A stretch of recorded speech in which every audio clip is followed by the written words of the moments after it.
Hello అండి, నమస్తే. నేను Shanti. Welcome to Shanti USA stories. ఈరోజు రెసిపీ వచ్చేసి టొమాటో చిక్కుడుగాయ కర్రీ. ఈ చిక్కుడుగాయ కర్రీ ఇనీషియల్గా నేను కుక్ చేయడం స్టార్ట్ చేసినప్పుడు గ్రేవీ అస్సలు వాటర్గా వచ్చేది. కన్సిస్టెన్సీ బాగా గ్రేవీలా వచ్చేది కాదు. ఆ తర్వాత నేను ఈ ప్రాసెస్లో కుక్ చేయడం స్టార్ట్ చేసినప్పటి నుంచి గ్రేవీ అయితే చాలా బాగా వస్తుంది. కర్రీ టేస్ట్ సూపర్గా ఉంటుంది. ప్రాసెస్ అయితే చాలా సింపుల్. ఇప్పుడు చిక్కుడుకాయలు ఉన్నాయి కదా, ఇది ప్రతిదీ ఇలా మనకి నచ్చిన సైజులో కట్ చేసుకొని మొదలు చివర్లు రెండు తీసేస్తున్నాను. నారలాగా ఉంటుంది కదా, అది వచ్చేస్తుంది. అది ఉంటే తినేప్పుడు పీచుగా వస్తే తినడం కష్టంగా ఉంటుంది. సో అది తీసేసి మనకు నచ్చిన సైజులో ఇవి ప్రతిదీ మనం చెక్ చేసుకోవాలి, లోపల ఏమన్నా పురుగులు ఉంటాయేమో అని. ఆ తర్వాత అలా కట్ చేసిన చిక్కుడుకాయలు ఉన్నాయి కదా, వాటిని కుక్కర్లో వేసి నేను జస్ట్ ఒక్క సింగిల్ విజిల్కి కుక్ చేస్తాను. వాటర్ వచ్చేసి చాలా తక్కువే యాడ్ చేస్తున్నాను. Almost 1 small glass water add చేసి కొంచెం సాల్ట్ యాడ్ చేయాలి. ఇలా కొంచెం సాల్ట్ కూడా యాడ్ చేసి కుక్కర్ విజిల్కి పెట్టేసి సింగిల్ విజిల్ కుక్ చేసుకొని మనం స్టవ్ ఆఫ్ చేసుకోవాలి. దీంట్లోకి నేను ఒక ఆనియన్ తీసుకున్నాను. ఈ ఆనియన్ని సన్నగా కట్ చేస్తున్నాను. ఒక ఆనియన్ 2 టొమాటోస్ అయితే సరిపోతాయి. ఎక్కువ ఆనియన్స్ వేసేసినా కానీ కర్రీ ఫ్లేవర్ మారిపోతుంది. సో ఇలా ఆనియన్ టమాటో కట్ చేస్తున్నాను. ఇవి టొమాటో కూడా చిన్న పీసెస్గానే కట్ చేశాను. ఈ కర్రీ ప్రాసెస్ ఎంత సింపులో బట్ టేస్ట్ మాత్రం చాలా బాగుంటుంది. చిక్కుడుకాయని ఇష్టపడే వాళ్ళు ఈ టైప్లో చేస్తే చాలా బాగా నచ్చుతుంది. ఇలా ఈ టొమాటోస్ కూడా కట్ చేసి పక్కన పెట్టేసుకోవాలి. ఇలా చేసిన తర్వాత కుకింగ్ కోసం స్టవ్ మీద కడాయి పెట్టేశాను. ఆయిల్ యాడ్ చేస్తున్నాను.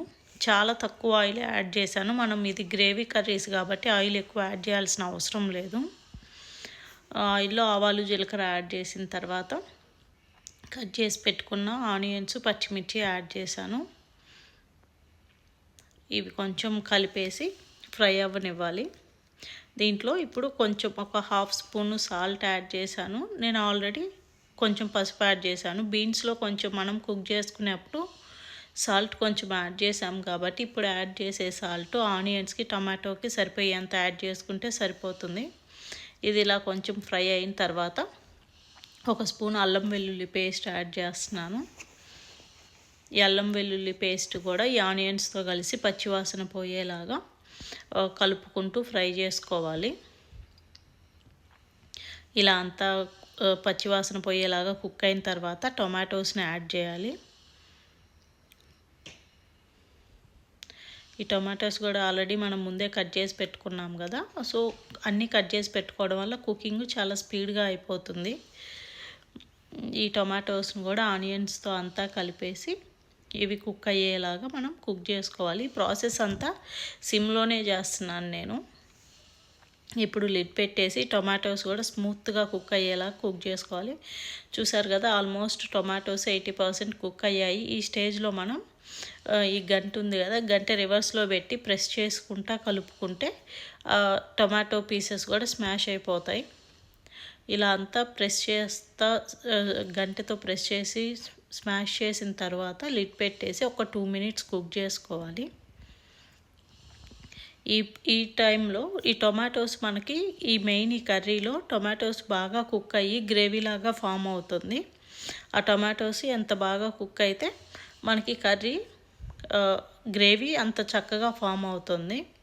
ఒకవేళ ఈ టొమాటోస్ కానీ ప్రాపర్గా కుక్ అవ్వకుండా మనం చిక్కుడుకాయలు కూడా యాడ్ చేసామంటే గ్రేవీ మనకి పల్చగా అవుతుంది. ఇది వచ్చేసి మెయిన్ టిప్. టొమాటోస్ స్మూత్గా కుక్ అయ్యేంత వరకు మనం కుక్ చేసుకోవాల్సిందే. ఇప్పుడు చూసారు కదా, లిడ్ తీసేసాను. ఇలా టొమాటోస్ స్మూత్గా కుక్ అయిన తర్వాత ఒక ఫుల్ స్పూన్ కారం యాడ్ చేశాను. కొబ్బరి పొడి యాడ్ చేశాను. ఇది వచ్చేసి ఎండు కొబ్బరిని పొడిగా చేసి పెట్టాను. ఇవి రెండే మసాలాస్, ఇంకేమీ యాడ్ చేయాల్సిన అవసరం లేదు. ఈ కారము కొబ్బరి పొడి కూడా ఈ గ్రేవీలో మిక్స్ అయ్యేలాగా మిక్స్ చేసుకుంటూ ఇంకొక 1 మినిట్ కుక్ చేసుకోవాలి. ఇప్పుడు మనం ఆల్రెడీ 1 విజిల్కి కుక్ చేసుకున్న బీన్స్ ఉన్నాయి కదా, ఇవి ఇవి వాటర్తో కలిపి యాడ్ చేయాలి. కొంతమంది ఏంటంటే ఈ చిక్కుడుకాయల వరకే తీసేసి వాటర్ పడేసేస్తారు. అలా అస్సలు చేయకూడదు. మనం కుక్కర్లో వాటర్ వేసి కుక్ చేసాం కాబట్టి ఈ చిక్కుడుకాయల్లో ఉండే ప్రోటీన్స్, విటమిన్స్ మొత్తం ఆ వాటర్లోకే వెళ్తాయి. సో మనం ఆ వాటర్తో కలిపి యాడ్ చేసుకొని కుక్ చేసుకోవాలి. చూసారు కదా, ఇక్కడే మనకు అంత గ్రేవీలానే ఉంది కానీ వాటర్ లాగా అస్సలు లేదు. ఇప్పుడు లిడ్ పెట్టేసి ఆల్రెడీ బీన్స్ చిక్కుడుకాయలు కుక్ అయి ఉన్నాయి కాబట్టి పెద్ద ఎక్కువ టైం ఏం పట్టదు. ఈ గ్రేవీ అంతా చిక్కుడుకాయల్లోకి మిక్స్ అయ్యేలాగా ఒక 5 మినిట్స్ బాగా కుక్ చేసుకోవాలి. చూసారు కదా ఎంత చక్కగా ఉందో. ఇదైతే టేస్ట్ రైస్లో కూడా చాలా చక్కగా కలుస్తుంది. టేస్ట్ అయితే ఇంకా చెప్పవసరం లేదు. మనం ఏ మసాలాసు ఓవర్గా వేయట్లేదు కాబట్టి జస్ట్ కొబ్బరి పొడి యాడ్ చేసాము అంతే. ఈ చిక్కుడుకాయల్లో ఒరిజినల్ ఫ్లేవర్ వచ్చేసి చాలా బాగా ఎంజాయ్ చేయొచ్చు. ఈ ప్రాసెస్లో చిక్కుడుకాయ టమాటో కర్రీ ట్రై చేయండి. మీకు ఎలా వచ్చిందో కమెంట్ చేయండి. Thank you so much for watching.